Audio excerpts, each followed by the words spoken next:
సాధారణంగా ప్రతి వ్యక్తి పుట్టిన తర్వాత ఏదో ఒక సందర్భంలో అబద్ధాలు ఆడతాడు, కానీ దానికి ఒక హద్దు అదుపు ఉంటుంది. కొన్ని సందర్భాల్లో మనం ఒక అబద్ధం ఆడాలన్నా మొహమాటం అడ్డు వస్తుంది. ఎందుకంటే రేపు పొద్దున్న నిజం తెలిస్తే ఎక్కడ మొహం మీద కాంటిని చూస్తారని చెప్పి భయం ఉంటుంది. ఆత్మాభిమానం ఉన్న వాళ్ళకి ఇవన్నీ ఉంటాయి. కానీ అలాంటి ఆత్మాభిమానం, తోటకూర కట్ట ఇలాంటివి ఏమి సాక్షికి ఉండవు. ఎందుకంటే అది పుట్టడమే అవినీతి అనే ఒక రొచ్చులో పుట్టింది.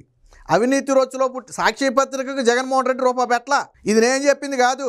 ఈడీ, ఎన్ఫోర్స్మెంట్ డైరెక్టరేట్, సిబిఐ కోర్టులో చెప్పింది. సాక్షి అనే పత్రికను స్థాపించినప్పుడు ఇందులో వీళ్ళ కాంట్రిబ్యూషన్ 0. మరి పత్రిక ఎలాగొచ్చింది నాకు అర్థం కాల. మరి నాకు పత్రిక వచ్చు కదా. సరే, అసలు విషయానికి వచ్చేస్తే నిన్న అచ్చెన్నాయుడు గారు ఆడబిడ్డ నిధి గురించి మాట్లాడిన మాట వాస్తవం. ఏం మాట్లాడారు ఆయన? అన్ని పథకాలు దాదాపుగా ఇచ్చేసాం, రేపో మాపో ఫ్రీ బస్సు కూడా రాబోతుంది. ఇక దీన్ని పక్కన పెడితే ఇక ఆడబిడ్డ నిధి అనే ఒక పథకం ఒకటి ఉంది. ఇది మాత్రమే ప్రభుత్వానికి పెద్ద సవాలుగా మారింది. ఒక రకంగా చెప్పాలంటే ఒక బడ్జెట్కి సరిపడా కావాల్సిన పరిస్థితి ఏర్పడుతుంది. 2-3 పథకాలు ఇచ్చే డబ్బులు ఒక పథకానికే కావాల్సి వస్తుంది అనేది ఆయన చెప్పిన ఉద్దేశం. ఆ ఉద్దేశంలో ఆయన ఏమన్నాడంటే, పథకాన్ని అమలు చేయాలంటే నవ్వుకుంటా ఆంధ్రాని అమ్మాలని చెప్పి ఒక సెటైరికల్ డైలాగ్ వేసాడు ఆయన. అలాగని చెప్పి ఆంధ్రప్రదేశ్ని అమ్మేయాలని కాదు. ఒక పథకాన్ని వేయాలంటే ఆంధ్రప్రదేశ్ని అమ్మాల్సిన అవసరంలా. జగన్మోహన్ రెడ్డి లాగా ఎక్కడో చోట ల్యాండ్ అమ్మితే సరిపోద్ది. కాకపోతే ఈ ప్రభుత్వ విధానం అది కాదు కాబట్టి సరే దాన్ని పక్కన పెడదాం. దాన్ని సాక్షి అడ్వాంటేజ్గా తీసుకుంది. ఎలా తీసుకుంది? ఆడబిడ్డ నిధి పథకానికి చంద్రబాబు నాయుడు వెన్నుపోటు, మహిళలందరికీ వెన్నుపోటు. ఇలా సోకాళ్ళు మేధావులు లేకపోతే సోకాళ్ళు జర్నలిస్టులు నిన్న బయటకు వచ్చి అచ్చెన్నాయుడిని అరెస్టు చేయాలి, చంద్రబాబు నాయుడిని అరెస్టు చేయాలి. ఎందుకంట హామీ ఇచ్చి అమలు తప్పాడు కాబట్టి మహిళలందరూ రాష్ట్ర వ్యాప్తంగా కేసులు పెట్టాలంట. మీరు వెళ్ళి పెట్టండి కేసులు, మీ పక్షాన్ని మేము పోరాడతామంటుంది వైసీపీ. సరే, నిజంగా 5 ఏళ్లలో చెప్పిన పనులు చేయకపోతే కేసులు పెట్టాలి అందాం. మరి అంతకంటే ముందు జగన్మోహన్ రెడ్డి మీద పెట్టాలి కదా. ఆల్రెడీ మన 5 ఏళ్ళు అయిపోయింది కదా. కూటమి ప్రభుత్వానికి ఏడాది అయింది, ఇంకా 4 ఏళ్ళు ఉంది. వాళ్ళు చేస్తారా లేదా అనేది ప్రజలు నిర్ణయించుకోవడానికి 4 ఏళ్ళు సమయం ఉంది. ఆల్రెడీ మన 5 ఏళ్ళు అయిపోయింది కదా. మద్యపాన నిషేధం దగ్గర మొదలు పెడదామా? ప్రత్యేక హోదా దగ్గర పెడదామా? 2.5 లక్షల ఉద్యోగాల దగ్గర మొదలు పెడదామా? జనవరి 1 క్యాలెండర్ దగ్గర మొదలు పెడదామా? సిపిఎస్ రద్దు మొదలు పెడదామా? సన్నబియ్యం దగ్గర మొదలు పెడదామా? ఎక్కడ మొదలు పెడదాం జగన్మోహన్ రెడ్డి? చెప్పు. మద్యపాన నిషేధం దగ్గర మొదలు పెట్టుకొని చేసావా? మరి నిన్ను అరెస్ట్ చేద్దామా? సన్నబియ్యం ఇచ్చావా? నిన్ను అరెస్ట్ చేద్దామా? మరి సిపిఎస్ రద్దు చేసావా? మరి నిన్ను అరెస్ట్ చేద్దామా? అంటే ఒక దుష్ప్రచారం చేసి ప్రజల్లో విషయం చెమ్మటం. పత్రిక అవినీతి పత్రిక. గతంలో ఎవరో చెప్పారు, అందులో డేటును వారం తప్ప మిగతా అన్ని అబద్ధమే. నిజంగానే అబద్ధం. ఏం రాశారో చూడండి ఒకసారి. ఆడబిడ్డ నిధి ఇవ్వాలంటే ఆంధ్రాను అమ్మాలి. విజయనగరం సభలో మంత్రి అచ్చెన్నాయుడు స్పష్టీకరణ. మహిళలకు కూటమి సర్కారు మరొక దోకా అని చెప్పి చంద్రబాబు నాయుడు ఫోటో వేసి మరో పక్క వెన్నుపోటు పొడిచినట్టుగా మరో ఫోటో వేశారు. వాస్తవానికి నిన్న ఎవరో మాట్లాడారు, ఇక పూర్తిగా మేము ఈ పథకాన్ని ఇవ్వలేమని తేల్చి చెప్పేసినట్టుగా మాట్లాడారు. అచ్చెన్నాయుడు నిన్న స్పష్టంగా మాట్లాడింది, పథకాన్ని ఎలా అమలు చేయాలో చంద్రబాబు గారు ఆలోచిస్తున్నారు. అన్ని పథకాలు ఓకే, కానీ ఈ పథకానికి బడ్జెట్ ఎక్కువ ఉంది. ఒక రకంగా నవ్వుతూ సెటైరికల్గా, అంతేగాని నిజంగా ఆంధ్రాని అమ్మాలనేది ఆయన ఉద్దేశం కాదు. సెటైరికల్గా ఆంధ్రాని అమ్మాలంత బడ్జెట్ కావాల్సిన పరిస్థితి వచ్చిందని చెప్పి సెటైరికల్గా మాట్లాడితే దాన్నే బ్యానర్ ఐటమ్గా పెట్టి చంద్రబాబు నాయుడు ఆడబిడ్డ నిధికి వెన్నుపోటు అని రాశాడు. వీళ్ళకి సిగ్గు శరం ఎక్కడ ఉండదో నాకు అర్థం కాల. కొంచెమైనా ఇంగిత జ్ఞానం, సిగ్గు శరం ఉండాలి కదా. గతంలో అమ్మఒడి ఇద్దరికి ఇస్తానని చెప్పింది భారతీరెడ్డేనా? గతంలో అమ్మఒడి ఇద్దరికి ఇస్తామని చెప్పింది భారతీరెడ్డేనా? ఎంతమందికి ఇచ్చారు? కానీ ఇప్పుడు తల్లికి వందనం అందరికీ వచ్చింది కదా. ఒక ఇంట్లో 2 ఉంటే 2 వచ్చింది, 3 ఉంటే 3 వచ్చింది. ఒక ముస్లిం ఫ్యామిలీ ఉమ్మడి కుటుంబంలో 12 మంది ఉంటే 12 మందికి 1,56,000 వచ్చింది కదా. గతంలో ఇదే తల్లికి వందనం మీద ఎలాంటి రోతరాత రాజు చూడండి ఒకసారి. తర్వాత దీని గురించి మాట్లాడదాం. ఇదిగో గతంలో కూడా అంటే విషప్రచారం చూడండి, ఇలా విషప్రచారం చూడండి. ఇదిగో ఒక్కరికే వందనం అందరికీ ఎగనామం, తల్లికి వందనం పథకంపై కూటమి ప్రభుత్వం యూటర్ను, ఇంట్లో ఎంతమంది ఉంటే అంతమందికి ఇస్తామని ఎన్నికల్లో హామీ. ఇది 2-3 నెలల క్రితం సాక్షిలో వచ్చినటువంటి ఆర్టికల్. నేను ఇప్పుడు ఏం అడుగుతున్నానంటే, నీ సిగ్గు శరం లేకుండా నీ సాక్షిలో రాసావు కదా తల్లికి వందనం పథకాన్ని అందరికీ ఎగనామం ఒకరికి ఇస్తున్నారని.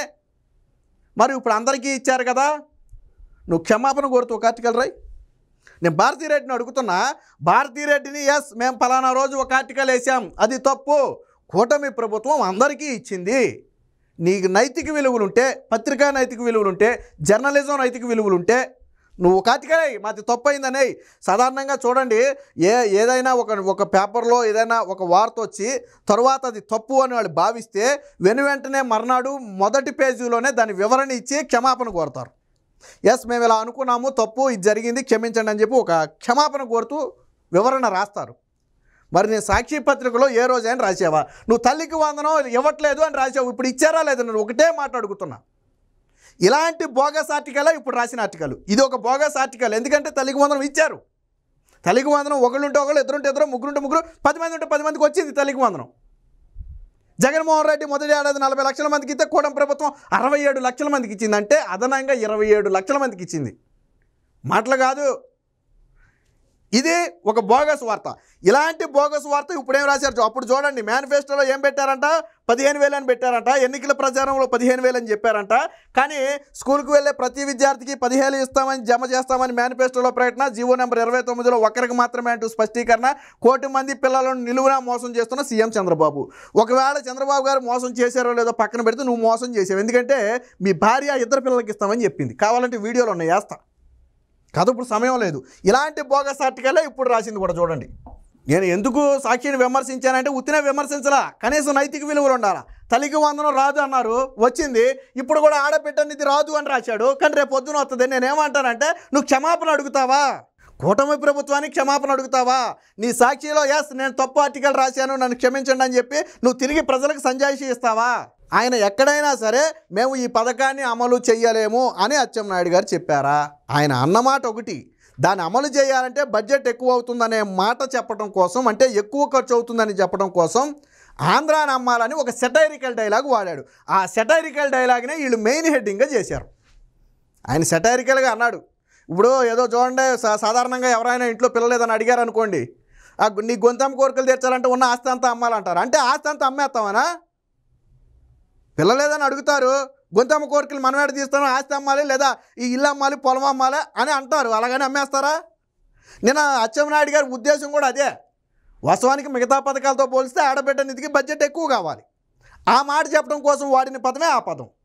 దాన్ని సాక్షి భూతద్దంలో పెట్టి చంద్రబాబు నాయుడు వెన్నుపోటు, చంద్రబాబు నాయుడు యూటర్ను తేల్చి చెప్పేసిన అచ్చెన్నాయుడు, కూటమి ప్రభుత్వం ఘోర విఫలం. మళ్ళీ నిన్న వెంకటరెడ్డి వైసీపీ మరి అధికార ప్రతినిధులు లేకపోతే కార్యదర్శో తెలియదు కానీ ఏం మాట్లాడతాడు? చంద్రబాబు నాయుడిని వెంటనే అరెస్ట్ చేయాలంట, మహిళలందరూ కేసు పెట్టాలంట. నేను అందుకే స్టార్టింగ్లో చెప్పాను, ఏటి మీద కేసులు పెట్టాలో, ఎవరి మీద పెట్టాలో ముందు. వీళ్ళకి ఇంకా 4 ఏళ్ళు ఉంది, 4 ఏళ్ల తర్వాత పెడదాం, తప్పులే. మరి ముందు జగన్మోహన్ రెడ్డి మీద పెట్టి బొక్కలు వేయాలి కదా. ఇంత దిగజారిపోయి ఇంత నీచమైన కథనాలు రాయడానికి వీళ్ళకి నాకు అర్థం కావట్లా. ఇప్పుడు ఈ వార్త చదివినోడు రేపొద్దున ఆడబిడ్డ నిధి తీసుకుంటాడు. అప్పుడు ఎవరికి సిగ్గుచేటు, ఎవడు చెంప పగిలినట్టు? నువ్వు తల్లికి వందనం ఎవరైనా రాశావు, 2 పిల్లలు తీసుకున్నారు, 3 పిల్లలు తీసుకున్నారు, 10 మందికి తీసుకున్నారు. ఇప్పుడు ఎవరికి చెంప పెట్టు? నీకే కదా. కొద్దిగా నైతిక విలువలు ఉండాలి కదా. ఇంత దిగజారిపోయి సాక్షి జర్నలిజం చేయాలా? ఒక పార్టీకి కొమ్మగాయాలా? ఇదే పథకం జగన్మోహన్ రెడ్డి ఇచ్చుంటే వారం రోజుల పాటు బ్యానర్ ఐటమ్లో నీకు వేరే వార్త రాయకుండా సాక్షి పైనుంచి కిందాక ఒకే వార్త. ఏదో ప్రభుత్వ పథకాలని జగన్మోహన్ రెడ్డి ఇస్తున్నట్టు 600 కోట్ల రూపాయలు దోచిపెట్టారు సాక్షికి. ప్రకటనల రూపంలో సచివాలయ ఉద్యోగులతో పేపర్ కొనిపించి మొత్తంగా 600 కోట్ల రూపాయలు దోచిపెట్టారు సాక్షికి. ఇది సాక్షి దోపిడీ. వీటి గురించి మాట్లాడటం. ఎప్పటికైనా నేను భారతీరెడ్డికి సాక్షి యాజమాన్యానికి చెప్పేది ఒకటే, సిగ్గు తెచ్చుకోండి కొద్దిగా. ఉన్న వాస్తవాలు, ప్రజలేం గొర్రెలు కాదు. మొన్న 5 ఏళ్ళు మీరు డబ్బా కొట్టుకుంటే 11 సీట్లు ఇచ్చారు మీకు. 5 ఏళ్ళు జగన్మోహన్ రెడ్డికి జాకీలు పెట్టి లేపితే ప్రజలు దమ్మన పడైతే 11 వచ్చినాయి. కాబట్టి నీ పేపర్ని నమ్మరు. ఎప్పటికైనా ఒళ్ళు దగ్గర పెట్టుకుని కొద్దిగా జర్నలిజం విలువలు పాటిస్తే మంచిది.